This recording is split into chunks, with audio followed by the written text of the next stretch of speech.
Now if you saw the earlier video about the introduction to calculus, you'll know that the gradient of y equals x squared looks like it's twice the x coordinate. The gradient is 6 when x is 3. The gradient always seems to be 2x.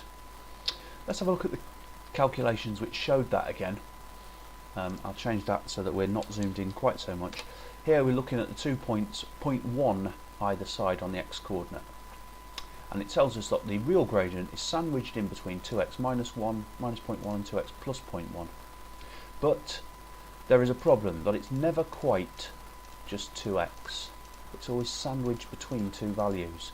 Now we're going to look later in a later clip at an idea called limits.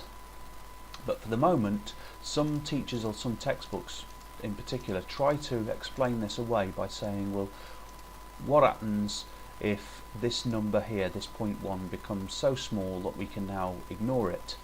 We've got sandwiched between 2x and 2x, so the gradient must be 2x. Now that sounds quite convincing. So I'll say that again. What if we made this 0.1, this number that we're adding to the x coordinate, smaller and smaller and smaller? It's very tempting to say that the green and the red sequence, the gradients will sandwich the real answer between two numbers which then approach the same value. And they do.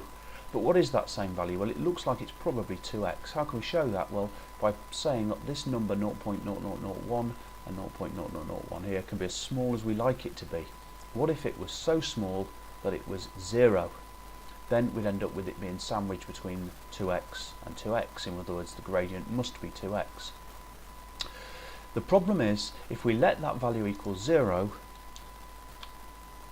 the calculations sort of look alright if we just look at the answer. But look where these calculations came from. There is a big problem.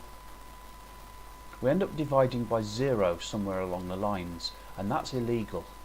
Now this problem confused lots of people. Newton, I think, just ignored it and glossed over it with fancy or complicated notation. It was never really solved until I think it was Cauchy and Weierstrass, and we'll look at how they solved it in a later clip. But there is a problem, at least, that we need to be aware of.